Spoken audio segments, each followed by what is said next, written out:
Hello guys, welcome back to new video. Guys, सबसे पहले बता दूं कि मेरा नाम राजेंद्र कुमार है। मैं खुद एक जीडीएस बीपीएम में सिलेक्टेड हूं। तो जो भी आप लोगों को इन्फॉर्मेशन दूंगा बिल्कुल ऑथेंटिक होने वाली है। तो आज की इस वीडियो में हम लोग बात करने वाले हैं। तो सबसे पहले तो मैं बता देता हूं कि जो जुलाई 2023 शेड्यूल 2 की वैकेंसी थी 30,041, उसकी जो फोर्थ मेरी लिस्ट है वो जो है कल ही जारी कर दी गई थी, यानी 15 नवंबर को जो है जारी कर दी गई थी। ठीक है। हालांकि मैंने पहले कई सारे वीडियो में भी बता रखा था कि आपकी जो फोर्थ मेरी लिस्ट है वो जो है फोर्थ मेरी लिस्ट आपकी जो है 15 नवंबर के आसपास जारी कर दी जाएगी। अगर आपको विश्वास नहीं है तो मेरे जो है पुराने वीडियो जाके आप लोग चेकआउट कर लेना। जो भी मैंने डेट आप लोगों को बता रखा है पहले, इससे पहले भी बहुत सारे वीडियो मैंने बनाया है। जो भी डेट बताया है कि इस डेट के आसपास आपका जो है मेरी लिस्ट आ जाएगी, इस डेट के आसपास आपका ट्रेनिंग सेकेंड डीवी का मैसेज होगा, फर्स्ट डीवी का मैसेज, मतलब कि जितनी भी डेट मैंने बता रखा लगभग उसी डेट के अकॉर्डिंग एक दो दिन आगे पीछे आपका सारा जो है मैसेज, सारा जो है मेरी लिस्ट सब कुछ जारी कर दी जाती है। ठीक है। क्योंकि हम लोग खुद डिपार्टमेंट से जुड़े होते हैं तो हमको जो है आइडिया हो जाता है। मैं खुद एक जीडीएस में as a branch post master जो है कार्य कर रहा हूं, तो हम लोगों को जो है पता चलता रहता है। ठीक है। तो आज की इस वीडियो में हम लोग जो चर्चा करने वाले हैं कि जो फोर्थ मेरिट लिस्ट में जिनका भी सिलेक्शन हुआ है, अभी तक अगर आप लोगों ने फोर्थ मेरिट लिस्ट नहीं डाउनलोड किया हुआ है तो मेरे जो है कल एक वीडियो मैंने अपलोड किया था, तो कैसे डाउनलोड करना है पूरा स्टेप बाय स्टेप मैंने बताया था। ठीक है। तो वो वीडियो आप लोग जरूर जाके चेकआउट कर लेना। तो इस वीडियो में जो है फोर्थ मेरिट लिस्ट में जिनका भी सिलेक्शन हुआ है उनके लिए सबसे पहले तो कंग्रेचुलेसन भाई। उनके जो है फर्स्ट डॉक्यूमेंट वेरिफिकेशन के लिए, क्योंकि उनकी फर्स्ट डॉक्यूमेंट वेरिफिकेशन की डेट स्टार्ट हो चुकी है और इनकी लास्ट डेट 25/11/2023 है। ठीक है। यहाँ पे बहुत सारे जो नए नए कैंडिडेट हैं वो लोग जो है यहाँ पे कंफ्यूजन उनके मन में ये हो रहा होगा कि हमारे पास तो मैसेज भी आ गया है, उसके बाद हमारे पास जीमेल पर भी मैसेज आ गया है, लेकिन बहुत सारे कैंडिडेट के मन में ये भी कंफ्यूजन होगा, क्योंकि जब मेरा सिलेक्शन हुआ था तब मेरे में भी कंफ्यूजन था कि जैसे कि मेरी लिस्ट में नाम आ गया है। ठीक है। मेरी लिस्ट में मान लो नाम आ गया है और मेरे पास मैसेज मान लो नहीं आया है जीमेल पर, तो वो मैसेज आ जाएगा एक दो दिन में, उसकी टेंशन लेने की जरूरत नहीं है। जिनके मेरी लिस्ट में नाम भी आ गया है, जिनके पास मैसेज भी आ गया है, तो उन लोगों को अब कंफ्यूजन ये होगा कि जो है क्या ये जो है यही मैसेज को लेके जाना है डॉक्यूमेंट वेरिफिकेशन के लिए, कहाँ जाना है हमको डॉक्यूमेंट वेरिफिकेशन के लिए, कितनी बार डॉक्यूमेंट वेरिफिकेशन होगा, ठीक है, क्या क्या प्रोसेस से होकर गुजरना पड़ेगा। तो इससे रिलेटेड सारी वीडियो मैंने अपलोड कर रखा है इसी चैनल पे, तो आप लोग जो है जरूर चेकआउट कर लेना, सारी वीडियोज आपको मिल जाएंगी। तो जब भी आपका मेरी लिस्ट में नाम आ जाता है, आपके पास मैसेज आ जाता है, तो आपको कहीं जाने की कोई भी जरूरत नहीं है। मैं अभी डॉक्यूमेंट्स बता दे रहा हूं, जो जो भी डॉक्यूमेंट्स आप लोगों को ले जाना है फर्स्ट डॉक्यूमेंट वेरिफिकेशन में, वो सारे डॉक्यूमेंट्स आप लोग लेके जाना है। और कुछ लोगों के मन में ये डाउट्स होगा कि क्या जो है सिलेक्शन होने के बाद जो है हम लोगों के पास जो है कोई लेटर वगैरह आएगा कि जो है हम लोग डायरेक्ट डॉक्यूमेंट वेरिफिकेशन के लिए जाएं, क्या है। तो एक चीज बता दें, जब भी आपका मेरी लिस्ट में नाम आ जाता है तो आपके पास मैसेज आ जाता है, उसी मैसेज का आप लोग प्रिंट आउट निकलवा सकते हैं और सारे डॉक्यूमेंट के साथ अपने डिवीजन ऑफिस में जा सकते हैं डॉक्यूमेंट वेरिफिकेशन। इसके लिए कोई भी आपके पास लेटर नहीं आएगा, कोई भी आपके पास बाई पोस्ट कुछ भी नहीं आने वाला। पहले होता था लेकिन अब जो है सब ऑनलाइन सिस्टम हो गया, तो अब केवल और केवल मैसेज आएगा और मेरी लिस्ट में आपका नाम होना चाहिए, आपके पास मैसेज होना चाहिए, आप जो है डॉक्यूमेंट वेरिफिकेशन के लिए जा सकते हो। ठीक है। तो बात करते हैं कि जो फर्स्ट डॉक्यूमेंट वेरिफिकेशन है उसमें जो है कौन कौन से डॉक्यूमेंट्स आप लोगों को ले जाना है। ठीक है। पूरा ए टू जेड मैं एनालिसिस करके आप लोगों को बताऊंगा, क्योंकि मैं मेरे साथ कौन कौन से डॉक्यूमेंट्स, यानी कि मैंने कौन कौन से डॉक्यूमेंट्स दिए थे अपने फर्स्ट डीवी में, वो सारा चीज भी बताऊंगा। तो पूरा वीडियो आप लोग जरूर देखिए, स्किप मत कीजिएगा। ठीक है। तो चलिए जो है हम लोग सीधा जो है शुरू करते हैं। तो यहाँ पे आप लोग देख सकते हो कि जो फोर्थ मेरी लिस्ट है वो जो है कल ही जारी कर दी गई थी, 15 नवंबर 2023 को जारी कर दी गई थी। यहाँ पे जो है लिस्ट 4 है, जुलाई 2023 शेड्यूल 2 उत्तर प्रदेश की मैंने डाउनलोड कर रखा है। तो यहाँ पे आप लोग खुद ही देख सकते हो कि this short listed candidate should get the their document verified through the divisional head mention against their name on or before 25/11/2023। कहने का मतलब ये है कि इस लिस्ट में जिनका भी सिलेक्शन हुआ है, जितने भी शॉर्ट लिस्ट कैंडिडेट हैं, इन सभी कैंडिडेट को जो है अपने डिविजनल हेड ऑफिस में आपको जो है 25/11/2023 के पहले पहले आपका अपना जो है डॉक्यूमेंट वेरिफिकेशन कंप्लीट करवा लेना। कुछ लोगों के मन में ये डाउट्स होगा कि 25 को जाना है या फिर 25 के बाद जाना है या फिर 25 के पहले जाना है। तो यहाँ पे देखिए साफ साफ लिखा बिफोर 25/11/2023, यानी कि 25 नवंबर 2023 के पहले पहले जाना है। 25 तक भी जा सकते हो, यानी कि 25/11 तक आप लोग अपना फर्स्ट डॉक्यूमेंट वेरिफिकेशन करवा सकते हो।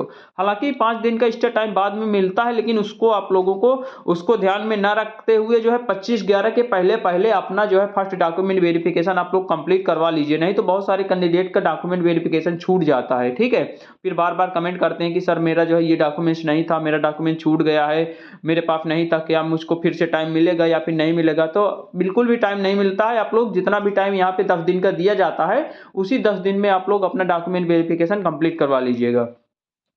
The shortlisted candidate should report the verification along with original and two set self-attested photocopy of the all related documents। कहने का मतलब ये है कि अभी डॉक्यूमेंट मैं बता दूंगा, वो सारे डॉक्यूमेंट्स को सबसे पहले तो ओरिजिनल लेके जाना है, उसके बाद उनकी दो दो सेट फोटोकॉपी यानी कि जेरॉक्स लेके जाना है। सभी ओरिजिनल डॉक्यूमेंट के साथ उनके दो दो जेरॉक्स कॉपी यानी कि फोटोकॉपी लेके जाना है, और वो सेल्फ अटेस्टेड होनी चाहिए। सेल्फ अटेस्टेड का मतलब क्या होता है कि ये जैसे कोई एक डॉक्यूमेंट की फोटोकॉपी नीचे अपना साइन कर देना, तो वो सेल्फ अटेस्टेड हो जाती है, यानी कि सत्यापित हो जाती है। ठीक है, उसके बाद यहाँ पे आप लोग जैसे कि उदाहरण के तौर पर मैं बता देता हूँ एक लोगों का, जैसे कि आगरा डिवीजन में है, ठीक है, अकोला एसओ में किसी का सिलेक्शन हुआ है, अकोला एसओ डाक सेवक में हुआ है। ठीक है, यूआर कैटेगरी का कैंडिडेट है, उसके बाद उसका रजिस्ट्रेशन नंबर ये है, उसके मार्क्स 100% है। उसके बाद उनको जो है डॉक्यूमेंट वेरिफिकेशन के लिए कहाँ जाना है, तो इन्होंने जो डॉक्यूमेंट वेरिफिकेशन के लिए फर्स्ट डॉक्यूमेंट वेरिफिकेशन के लिए जो अपना स्थान चुना था, गुड़गांव डिवीजन हरियाणा, यानी कि गुड़गांव डिवीजन हरियाणा में, यानी कि गुड़गांव में एक हेड पोस्ट ऑफिस बना होगा। वहां पे हेड पोस्ट ऑफिस यानी कि प्रधान डाकघर जिसे हम लोग कहते हैं, हेड पोस्ट ऑफिस होगा, वहीं पे आप लोगों को जाना है। वहीं पे आपके एसपी मिल जाएंगे, एसपी मिल जाएंगे, एफडीआई मिल जाएंगे, सब कुछ वहीं पे मिल जाएंगे। वहीं पे अपना जो है डॉक्यूमेंट वेरिफिकेशन कंप्लीट करवा लेना है। ठीक है, तो हेड पोस्ट ऑफिस में जाना होता है, अपने डिस्ट्रिक्ट के हेड पोस्ट ऑफिस, अपने डिस्ट्रिक्ट के नहीं, जहां पर भी आप लोगों ने डाला होगा।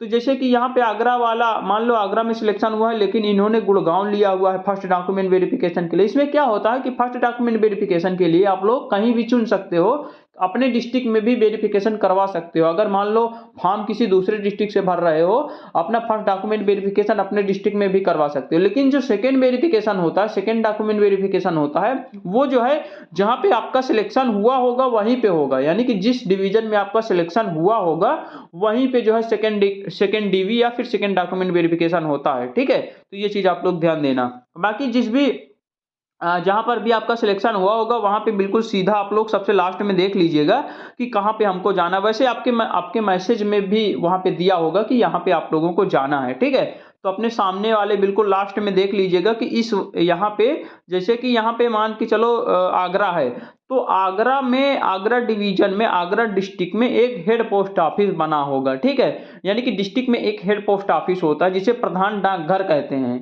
ठीक है, तो वहीं पे आप लोगों को जाना होता है, वहीं पे आपका डॉक्यूमेंट वेरिफिकेशन होगा। ठीक है, तो ये चीजें मैंने बता दिया है जो कि आप लोगों के मन में डाउट्स हो रहा होगा। ठीक है, तो यहाँ पे अब हम लोग बात करते हैं कि आपके पास जो मैसेज आया होगा, जैसे कि mobile number, registered mobile number पर आपके पास मैसेज आया होगा, कुछ इस प्रकार का आया होगा। डियर रजिस्ट्रेशन नंबर यहाँ पे दिया होगा, you are provisionally shortlisted for the engagement of GDS, यानी कि आपको जो है प्रोविजनली रूप से शॉर्टलिस्ट कर लिया गया है जीडीएस में। ठीक है, please attend document verification with Pune city division, यानी कि कहने का मतलब ये है कि यहाँ पे जो इनका जो, मान लो ये तो पुराना मैसेज है, तो यहाँ पे सेम मैसेज आपके पास आया होगा, केवल और केवल यहाँ पे डेट चेंज हो गई होगी और यहाँ पे डिवीजन का नाम चेंज हुआ होगा, बाकी सेम रहता है मैसेज। ठीक है, तो आप लोगों के पास यहाँ पे डिवीजन का नाम दिया होगा, जिस भी डिवीजन में आपको डॉक्यूमेंट वेरिफिकेशन के लिए जाना है, तो यहीं इसी वाले डिवीजन पे आप लोगों को जाना है। यहीं पे एक हेड पोस्ट ऑफिस होगी, प्रधान डाकघर होगा, वहीं पे आपका डॉक्यूमेंट वेरिफिकेशन होगा। उसके बाद डेट दी होगी कि इस डेट के पहले पहले आप लोगों को जाना है। हालांकि इस डेट तक भी जा सकते हो, लेकिन इस डेट के बाद में नहीं जो होगा आपका डॉक्यूमेंट वेरिफिकेशन। ठीक है, उसके बाद if not turn up you may loss the opportunity of engagement, कहने का मतलब ये है अगर आप लोग जो है इस डेट तक अपना डॉक्यूमेंट वेरिफिकेशन नहीं करवाने जाते हो, तो आप जो है अपनी अपॉर्चुनिटी से जो है लॉस हो जाओगे, यानी कि हानि हो जाएगी, आपको जो है दोबारा मौका नहीं मिलेगा इस वैकेंसी में, नेक्स्ट वैकेंसी में मिलेगा। तो यहाँ पे आपकी जीमेल पर भी कुछ इस प्रकार का मैसेज आया होगा, आप लोग देख सकते हो।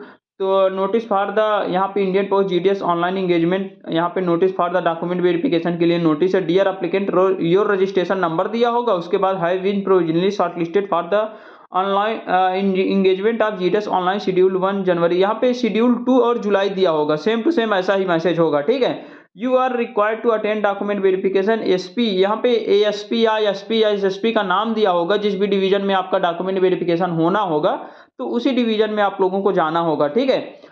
उत्तर प्रदेश सर्कल, जैसे कि मेरा उत्तर प्रदेश सर्कल पर हुआ था, तो यहाँ पे उत्तर प्रदेश जहाँ पे भी आपका सिलेक्शन हुआ होगा वहाँ पे आपका दिया होगा, बिफोर यहाँ पे डेट दी होगी, इस डेट के पहले पहले जाना है।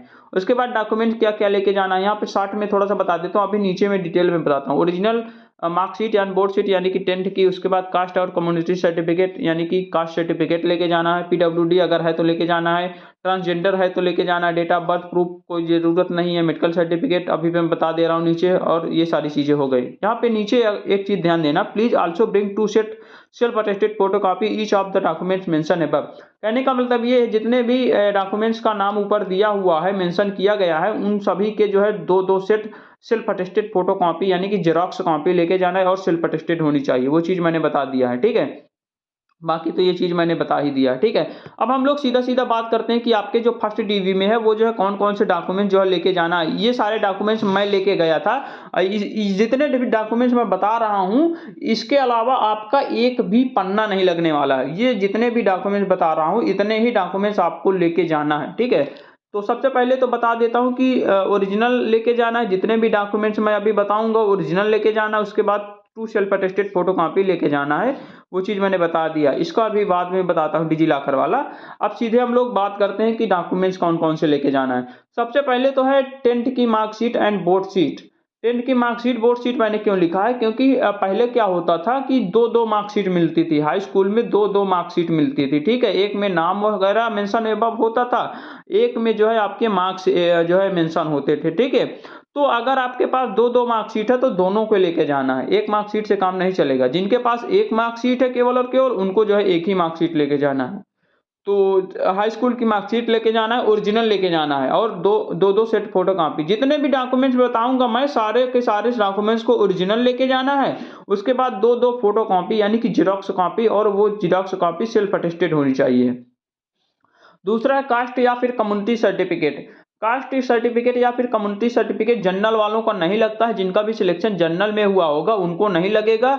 बाकी अदर कैंडिडेट जैसे कि SC ST OBC है, EWS है, इन सब का जो है कास्ट सर्टिफिकेट लगेगा, ठीक है। तो कास्ट सर्टिफिकेट सेंट्रल लेवल का होना चाहिए, सेंट्रल गवर्नमेंट का होना चाहिए, क्योंकि ये जो जॉब है GDS की, वो जो सेंट्रल गवर्नमेंट की जॉब है, इसीलिए आपको जो है कास्ट सर्टिफिकेट सेंट्रल लेवल का मांगेगा। कहीं कहीं पे स्टेट लेवल का ले लेते हैं, लेकिन आप कोशिश करिएगा कि आप, अगर आपके पास अभी टाइम है, आप लोग सेंट्रल का कास्ट सर्टिफिकेट बनवा लीजिएगा, क्योंकि आपको दिक्कत का सामना करना पड़ सकता है, क्योंकि बहुत सारे डिवीजन वाले नहीं मानते हैं, वो लोग सेंट्रल का ही कास्ट सर्टिफिकेट मांगते हैं, इसके अलावा आपका डॉक्यूमेंट वेरिफिकेशन करते ही नहीं है।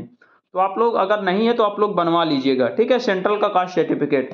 तीसरा है मेडिकल सर्टिफिकेट। मेडिकल सर्टिफिकेट किसी भी गवर्नमेंट हॉस्पिटल का आप लोग बनवा सकते हो, अपने आसपास जहां पर भी आप लोग रह रहे हो, वहां पे कोई भी सरकारी अस्पताल है, गवर्नमेंट हॉस्पिटल है, तो वहां से आप लोग मेडिकल सर्टिफिकेट आसानी से बनवा सकते हो। अभी मैं नीचे प्रोफार्मा भी दिखा दूंगा। प्राथमिक स्वास्थ्य केंद्र से भी बनवा सकते हो। यहाँ पे एक चीज ध्यान देना है, आपका सिलेक्शन कहीं भी हुआ है, ऑल इंडिया कहीं भी सिलेक्शन हुआ है, अगर आप किसी दूसरे स्टेट में, किसी दूसरे डिस्ट्रिक्ट में, ठीक है, रह रहे हो, आपके सिलेक्शन किसी दूसरे डिस्ट्रिक्ट में, किसी दूसरे स्टेट में हुआ है, तो उसकी टेंशन लेने की जरूरत नहीं है। आप जहां रह रहे हो, चाहे कहीं का भी आप मेडिकल सर्टिफिकेट बनवा लीजिए, सबका चल जाएगा। किसी भी गवर्नमेंट हॉस्पिटल का आप लोग मेडिकल सर्टिफिकेट बनवा लीजिएगा। कोई भी गवर्नमेंट हॉस्पिटल चले जाना, वहां पे जो है जो गवर्नमेंट डॉक्टर होते हैं वो आसानी से बना देंगे आपका चेकअप वगैरह करके। कंप्यूटर सर्टिफिकेट क्या होता है? कंप्यूटर सर्टिफिकेट कोई भी कंपलसरी नहीं है। सबसे पहली बात तो कंप्यूटर सर्टिफिकेट वाले जितने भी यूट्यूब वाले फालतू की वीडियो बना रखे हैं, उनको बिल्कुल भी मत ध्यान देना, ठीक है। आप लोगों को कंप्यूटर सर्टिफिकेट कोई भी कंपलसरी नहीं होता है। अगर आपके जो है नोटिफिकेशन में भी ये चीज मेंशन है, कोई भी कंपलसरी नहीं है। अगर आपके पास कंप्यूटर सर्टिफिकेट है तो आप लोग लेके जाना है, मिनिमम 90 डेज का अगर आपके पास कंप्यूटर सर्टिफिकेट है तो आप लोग लेके जाइएगा। SSC है तो बेस्ट है, ठीक है, अगर है तो लेके जाइएगा, नहीं है तो कोई भी दिक्कत नहीं है, यहाँ पे कोई भी दिक्कत नहीं होने वाली, ये चीज ध्यान दे लेना। आधार कार्ड आपके पास होगा ही, आधार कार्ड लेके जाना है, पैन कार्ड है तो लेके जाना है, अगर नहीं बना है तो कोई भी दिक्कत नहीं है। एप्लीकेशन फॉर्म, जब भी आप लोगों ने फॉर्म भरा होगा तो उस समय आप लोगों का एक एप्लीकेशन फॉर्म प्रिंट आउट निकला होगा, फाइनल प्रिंट, उसको लेके जाना है। अगर नहीं है तो वो जो है अपना जो है अभी जो है डाउनलोड कर लीजिएगा, ठीक है, उसका स्क्रीनशॉट वगैरह लेके प्रिंट आउट निकलवा लीजिएगा, क्योंकि एप्लीकेशन फॉर्म लगता है वहां पे। फोटो 2-3 फोटो लेते जाइएगा। उसके बाद मोबाइल नंबर, रजिस्टर्ड मोबाइल, ये दोनों कंपलसरी हैं, ठीक है, बहुत ज़्यादा कंपलसरी हैं, क्योंकि इसके बिना कुछ भी काम ही नहीं होगा। Mobile number, registered mobile number, जब भी आप लोगों ने फॉर्म अप्लाई किया होगा उस समय एक मोबाइल नंबर दिया होगा, तो उसी मोबाइल को लेके जाना है, ठीक है, क्योंकि उसमें ओटीपी आएगा उसी समय, जब भी आपका डॉक्यूमेंट वेरिफिकेशन होगा उसी समय आपके मोबाइल नंबर पर और ईमेल पर दोनों पे ओटीपी आएगा। उस ओटीपी को आप लोग बताओगे तब आपका डॉक्यूमेंट वेरिफिकेशन सक्सेसफुल होगा, ठीक है। अटेस्टेशन फॉर्म, हालांकि ये सेकेंड डीवी का प्रोसेस है अटेस्टेशन फॉर्म वाला, कहीं कहीं पे किसी किसी डिवीजन वाले फर्स्ट डॉक्यूमेंट वेरिफिकेशन में ही अटेस्टेशन फॉर्म भरवा लेते हैं, किसी किसी डिवीजन वाले सेकेंड में भरवाते हैं, किसी किसी डिवीजन वाले ट्रेनिंग में भरवाते हैं। तो उसका आप लोगों को कोई भी दिक्कत नहीं है, अगर आपके डिवीजन वाले कहते हैं कि अटेस्टेशन फॉर्म भर दीजिएगा। तो इससे रिलेटेड हालांकि मैंने 2 वीडियो बना रखा है, अटेस्टेशन फॉर्म को कैसे भरना है, वो वीडियो मेरे 2 वीडियो बना है, दोनों वीडियो जाके देख लेना। अटेस्टेशन फॉर्म, ये अटेस्टेशन फॉर्म डिवीजन वाले खुद देंगे आपको, अपने से ले जाने की कोई भी जरूरत नहीं है, डिवीजन वाले खुद देंगे, वहीं पे आप लोगों को भर के वहीं पे फिलअप कर देना है। तो ये वाली वीडियो आप लोग जरूर देख लेना, 2 वीडियो मैंने बना रखा है अटेस्टेशन फॉर्म वाला। उसके बाद पीडब्ल्यूडी सर्टिफिकेट अगर आपके पास है तो लेके जाना है, अगर नहीं है तो कोई भी दिक्कत नहीं है। ट्रांसजेंडर सर्टिफिकेट है तो लेके जाना है, नहीं है तो कोई दिक्कत नहीं है। डीओबी प्रूफ कोई भी आप लोग लेके नहीं जाना है। इसमें जैसे कि आधार कार्ड में डेट ऑफ बर्थ रहती है, उसके बाद आपकी मार्कशीट में भी रहती है हाई स्कूल की, तो इसकी कोई भी जरूरत नहीं है, ठीक है। तो जितने भी डॉक्यूमेंट्स मैंने बता रखा है, इन डॉक्यूमेंट्स के अलावा आप लोगों को कोई भी एक्स्ट्रा डॉक्यूमेंट्स लेके नहीं जाना। इसका आप स्क्रीनशॉट भी ले सकते हो, ठीक है। तो इसके अलावा कोई भी आप लोगों को डॉक्यूमेंट्स लेके नहीं जाना है। जितने भी डॉक्यूमेंट्स मैंने बता रखा है इसके अलावा कुछ भी नहीं लगेगा। अब यहाँ पे थोड़ा सा बात कर ले digi locker verify. Digi locker क्या होता है, डिजी लॉकर से रिलेटेड भी मैंने वीडियो बना रखा है, तो उसको भी देख लेना। डिजी लॉकर एक ऐप होता है, उस पर आप लोग जो है जाना, अपना अकाउंट वगैरह सारा कुछ बना के, आधार कार्ड वगैरह नंबर डाल के, उसके बाद उसमें जो है अपने सारे जितने भी मार्कशीट हैं, जितने भी डॉक्यूमेंट्स है, वो सारे डॉक्यूमेंट्स वेरीफाई कर लेना और फिर उसका जो है प्रिंट आउट निकलवा के, digi locker verify print out भी मांगते हैं वहाँ पे डॉक्यूमेंट वेरिफिकेशन के समय, तो वहाँ पे आप लोग जो है बनवा लें। वहाँ पे मतलब डिजी लॉकर ऐप पे ऐप सबसे पहले डाउनलोड कर लीजिएगा, उसके बाद उसमें जो है अपना सारा डिटेल डाल के उसमें सारे अपलोड मार्कशीट सारे कर देना, उसके बाद उसका जो है प्रिंट आउट निकलवा लेना। इससे रिलेटेड मैंने वीडियो बना रखा है, तो आप लोग जाके देख लेना। अब उसके बाद हम लोग बात कर लेते हैं कि जो हेल्थ सर्टिफिकेट यानी कि जो मेडिकल सर्टिफिकेट होता है, वो जो उसका फॉर्मेट क्या होता है। फॉर्मेट अलग अलग हो सकता है, कोई भी दिक्कत नहीं है, हर हॉस्पिटल का अलग अलग फॉर्मेट होता है। लेकिन आप लोग जब भी मेडिकल सर्टिफिकेट बनवाने जाएंगे तो उनसे बता दीजिएगा कि मेरा यहाँ पे सिलेक्शन हुआ है, तो मुझको मेडिकल सर्टिफिकेट बनवाना है, तो वो ईजिली बना देंगे, कोई भी दिक्कत नहीं है। यहाँ पे जैसे कि एक प्रो फार्मा मैंने अपना लगा रखा है, मैंने यही वाला बनवाया था, इसके अलावा मैंने कोई भी नहीं बनवाया, तो यही मेरा वैलिड था। मैंने सीएमओ वाला बनवाया था, यानी चीफ मेडिकल ऑफिसर जो होते हैं ना, उनसे मैंने बनवाया था, तो कोई भी दिक्कत नहीं। आप लोग किसी भी गवर्नमेंट हॉस्पिटल होना चाहिए, प्राइवेट हॉस्पिटल का बिल्कुल भी नहीं चलेगा। यहाँ पे जैसे मेरा नाम, पिता का नाम, उसके बाद यहाँ पे जीडीएस, उसके बाद इतना मेरी उम्र है, इतना मेरी हाइट है, ये सारी चीज़ें, यहाँ पे डेट वगैरह है, उसके बाद ये पे यहाँ पे जो है इनका स्टैम्प और जो है साइन वगैरह, उसके बाद ये मेरे फिंगर्स हैं, ये सारी चीज़ें इस प्रकार का होता है। इस प्रकार का है तो कोई भी दिक्कत नहीं, आप लोग जो है इजीली जो है आप लोगों को बन जाएगा। वहाँ पे खुद ही उनके पास फॉर्मेट होता है, तो वो लोग खुद ही बना के दे देंगे, किसी भी गवर्नमेंट हॉस्पिटल वाले, ठीक है।